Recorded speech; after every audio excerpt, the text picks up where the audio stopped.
Nais kong awitan ka ng pasasalamat, ligaya ng Ang tanging kaloob sa silong nitong langit, siya'y walang iba kundi si Jesus, nagbaba ng pasakit.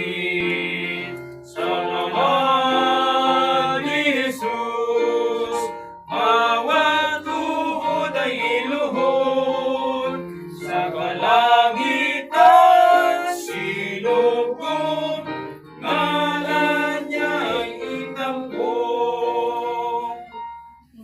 Maniman kay Jesus, wala nang iba dapat na panaligan.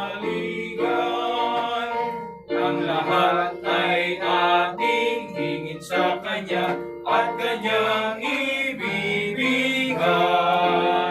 Sa ngalan ni Jesus, bawat tuhod ay